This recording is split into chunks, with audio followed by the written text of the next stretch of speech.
sadly, we're not that clever. So instead, we're going to kick off with something less exciting than that. But I think we will get started. People will continue to join us. That's fine. No worries, James. We all enjoyed it. Welcome, everybody. I'm Rosie Ferguson. I'm chair of ACEVO, very proudly so. And I'm going to be joined today by Joyce Materego, our treasurer, Jane Ide, our chief executive, and Yatunde, our head of finance and operations. Thank you all for joining us. This is a real opportunity just for us to take a bit of time with members to feedback on what we've done in the last year, and your opportunity to ask us any questions or hold us to account on anything that you would like to. We'll be sharing our latest annual report and accounts, and yes, you'll have a chance to ask any questions on activities, plans, governance.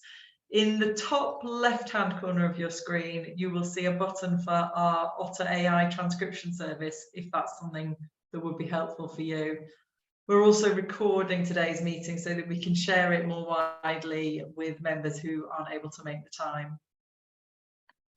So when we reported back this time last year in a similar format, we were already aware of the level of disruption that our members would experience, both financially and politically, within the financial year just gone. A year ago, almost to the day, we saw the appointment of our third Prime Minister in under 2 months, and we were right in the midst of a financial crisis. And it was clear that the increasing cost of living crisis was going to bite hard for many of the people we serve, as well as our organisations. We know that's been a really challenging time for a lot of people. It was clear to us the role that ACEVO had in both championing the voice and experience of our members, and to make sure that we're supporting sector leaders as we navigate not only the enormous challenges of the time, but also the kind of growing risk of personal burnout that we're seeing among chief execs as they contend with what feels like a continuing wave of crisis upon crisis, kind of so hot off the heels following the pandemic. At the same time, it was a year of change for ACEVO. We had Jane's first year as our chief executive and the first year of our new strategy to imagine, inspire, improve. Despite the challenges, we're really proud of what ACEVO's been able to achieve in this time, and we look forward to sharing it with you in a bit more detail. I'd just like to take this opportunity to thank all of the staff, the ACEVO team, and my fellow trustees for all your hard work over the last year and all the years of transition that we seem to consistently have. So thank you to them. In terms of the plan for today's session, Jane is going to review some of what we achieved last year. Joyce and Yatunde will talk through our financial performance. Jane will share our plans and activities for the current year, and then we'll have some time to answer any questions you have. Please save any questions or comments until we finish speaking, and then feel free to use the chat function, and we'll be happy to respond. Please don't use the chat as we're speaking, as that can be distracting for some viewers. Thank you. To kick us all off, I'd like to start, as all good presentations should, with a vision, mission and values. So I'll ask if the team could just share the first slides. Then I'm just going to talk you through our vision, mission and values, which haven't changed since our new strategy launched a year ago. So our vision is for civil society leaders to make the biggest possible difference. Our mission is that together with our network, we inspire and support civil society leaders through connection, skills and influence. And our values are to be member-driven, connected, inclusive, ambitious and honest. And I really hope that those vision, mission and values resonate with the experience you will have as ACEVO members and your interactions and the value that you get from ACEVO. If they don't, we'd love to hear from you as well, because you know, we're very much driven by that purpose and values, and that's a really important part of our kind of focus as a trustee board. So that's all from me. I'm now going to hand over from Jane to talk about what we did in the year ending March 2023. Over to you, Jane. Thank you, Rosie. And yes, as Rosie's already mentioned, this was a year of change for ACEVO. Not only was it my first year in post, although it seems like a long time ago now since I first started, I'm pleased to say. It was also the first year of delivering our new 3-year strategy, Imagine, Inspire and Improve, which was designed to deliver the maximum benefit for our members and through them, our sector more widely. And we were doing all of that in the midst of another challenging year for our sector and for so many of our members. We saw record levels of requests for one-to-one support, and we made sure that our members knew that we were there to provide opportunities for them to network, to connect and to share in a safe space all the difficulties that they were experiencing.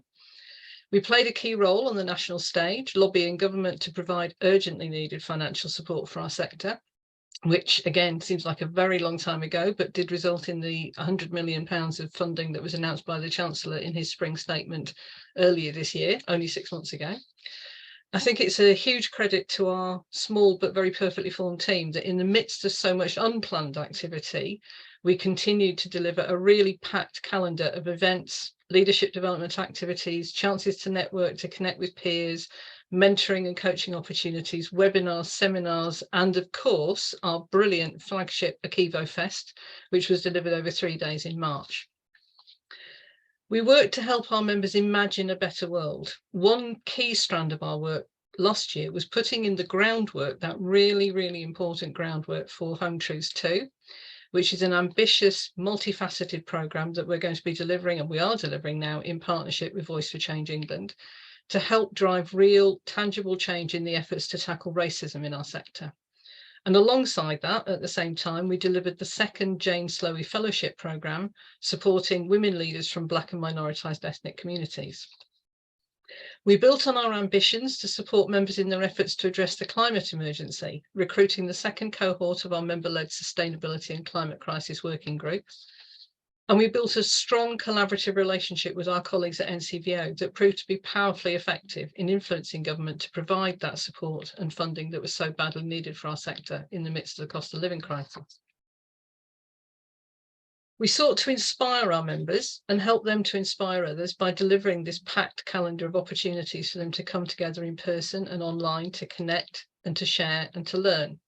We matched 70 people through our peer mentoring scheme. We delivered 13 member support meetings, including 4 directly and very rapidly in response to the cost of living crisis. And our support team, which is a very small team, responded to over 400 calls for advice and crisis support in the year. Throughout the year, we also consistently championed the right of our sector to campaign and to speak out. And we pushed back against the attempts to narrow our sector's legitimate civic space. And that's an issue that is continuing to be crucial as we start to move into a pre-election period. And we maintained our commitment to improve, to deliver impact, to improve lives, to improve our society and our own performance. We keep building our network in order to extend our reach to leaders from across the sector that need our support. We ended the year with 1,722 members, to be precise, up nearly 3% from the year before. And that's in a year when we knew that financial pressures would make membership subscriptions difficult for many. We maintained the level of membership renewals, which is a key performance indicator for us, at 84%. And perhaps most importantly of all, our member engagement rate rose 4% to 78%, meaning that year on year, the vast majority of our members are actively interacting with the services and connections that we provide them and gaining benefit from them. I don't think there could be a more important metric for any of us. We couldn't do any of this without the ongoing support of our funders and our corporate partners, and I would like to say a huge thank you to each of them, not just for their financial support, vitally important though that is, but particularly for their commitment to having meaningful, proactive relationships with us and with our members. And above all else, we couldn't do any of this without the active involvement and support of you, our members. The ACEVO community is exactly that. It's a community of peers that makes ACEVO what it is and enables us to provide the support that every chief exec needs at some point in their career. So thank you to every one of you for being part of this amazing network. And now I'm going to hand over to Yotunde to talk us through the numbers. Thank you, Jane. Could we have the next slide, please? And I'll talk you through the income and expenditure for the year. The next slide after that, thanks. Thank you. Okay, so our income and expenditure and our surplus. ACEVO's income for the year was £1,248,768, nearly 16% up on 2022's income, largely due to the sustained growth in membership income and the receipt of restricted funding for our Home Choose 2 programme. The costs were £1,188,065, up 22% on 2022. The increase was largely due to the investment in much needed capacity within the team, as well as the general inflationary increase in overall costs. This generated a surplus in 22-23 of £60,703, of which £8,571 was unrestricted.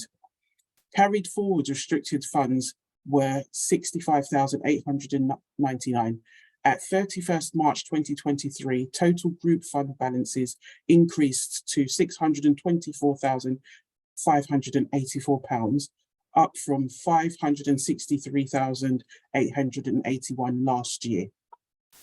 ACEVO's non-member commercial income, such as corporate sponsorship, is collected through ACEVO Solutions, a wholly owned subsidiary company of ACEVO. ACEVO Solutions made a surplus of £140,314 during the year, up from £95,895 last year, which will be paid to ACEVO as a qualifying distribution.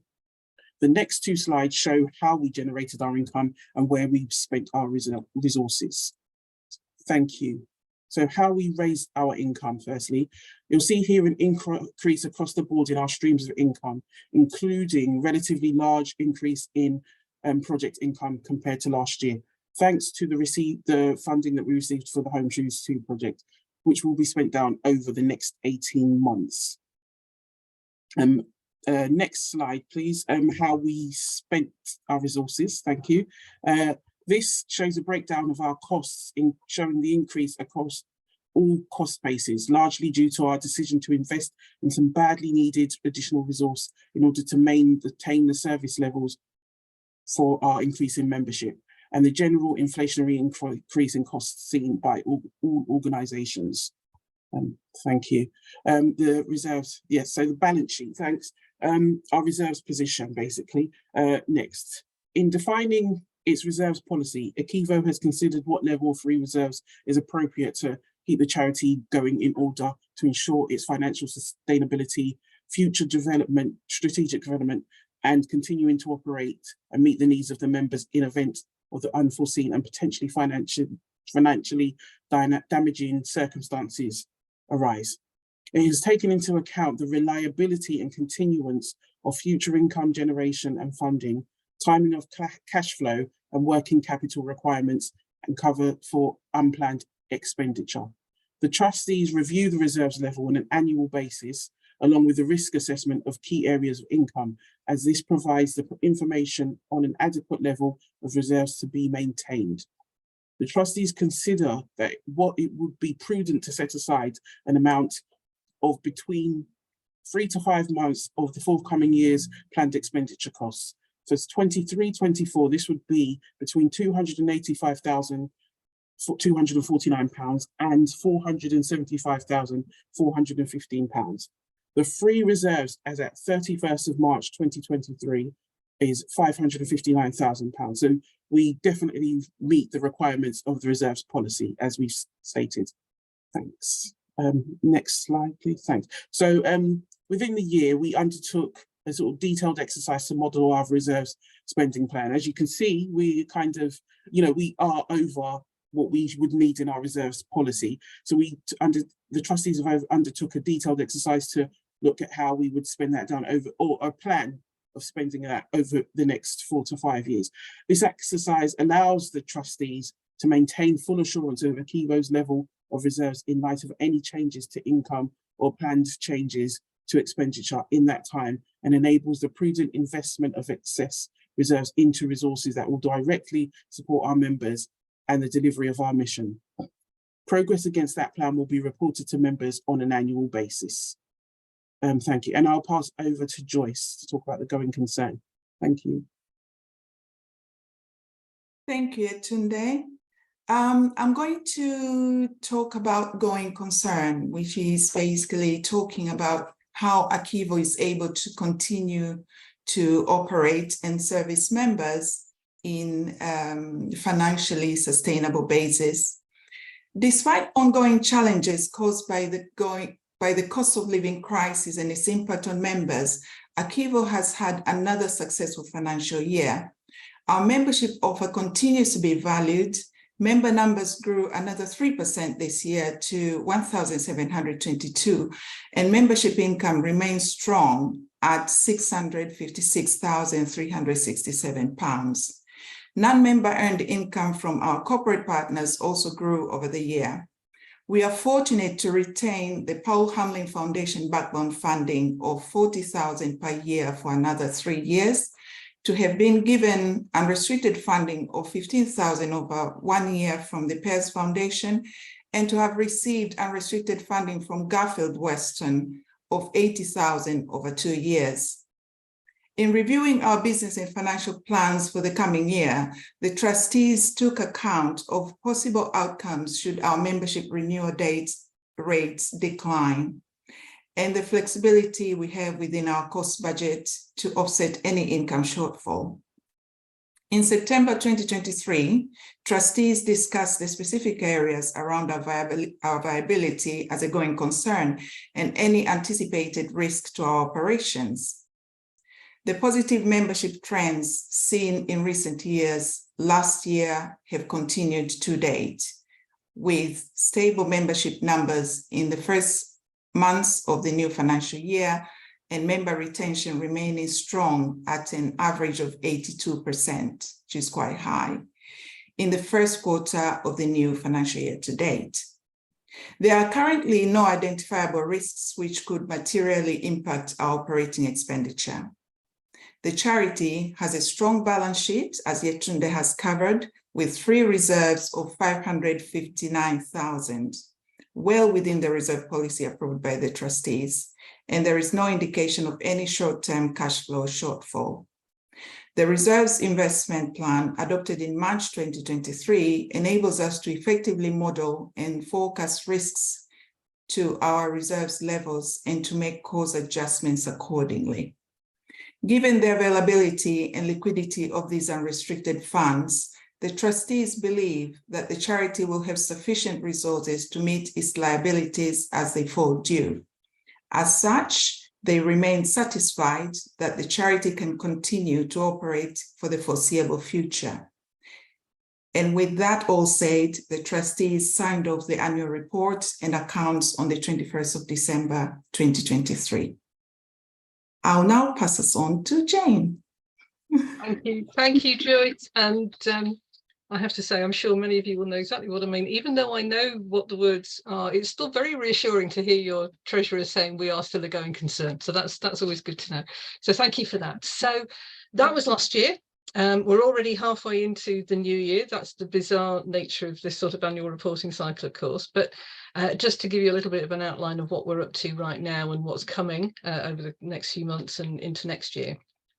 I mentioned earlier the Home Truths 2 programme. We've now launched that programme earlier this year, and the first phase, gathering and analysing insight from those who are working to champion race equity within the sector, has all but been completed. We're about to move into the second phase, literally in the next few weeks, moving into the further faster element of the programme, which will pull together a committed cohort of leaders who are determined to deliver change boldly, bravely, and at pace, and share their learning then to make a difference, we hope, in the broader sector. With our colleagues at ACEVO, we're starting the process of developing a sector-wide workforce strategy. Our sector faces a real risk that in 10 years' time, we won't be attracting the talent and skills we need to deliver for our communities and for our causes.